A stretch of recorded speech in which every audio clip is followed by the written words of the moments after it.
Recently, I have been receiving quite a few articles and quite a few videos are popping into my feed that are criticizing the sale of the Faberge winter egg by Christie's auction house.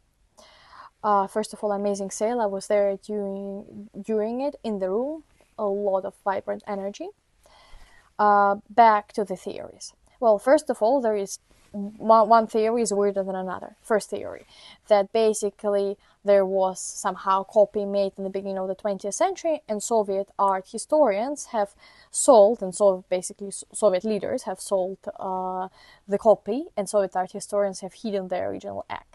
Well, that's not true, because the sale was very well documented, and they were basically watched. All of their moves of those art historians were watched in order for them not to hide the art treasures that came into the possessions of Bolsheviks, and they wanted to sell them for tanks. Thanks to a lot of great art historians, they managed to undervalue some of the art pieces, so they were decided to be invaluable and not sold.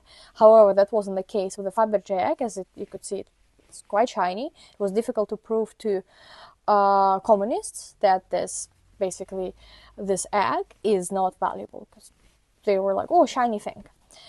Secondly, the weirdest theory ever.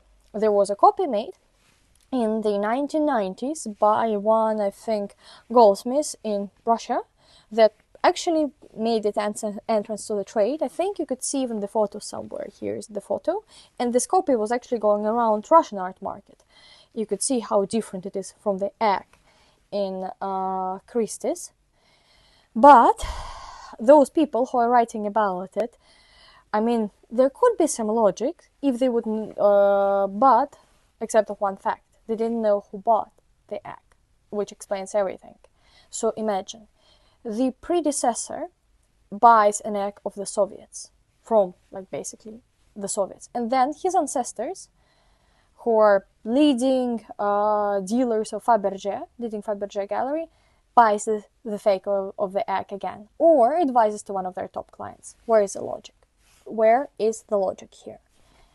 And they're quite meticulous with their paperwork, so the fact that they could have made a mistake, they're best Faberge dealers in the world. So this fact kills all of the theories. And by the way, some of the examples that they use in the article, they even use a different egg.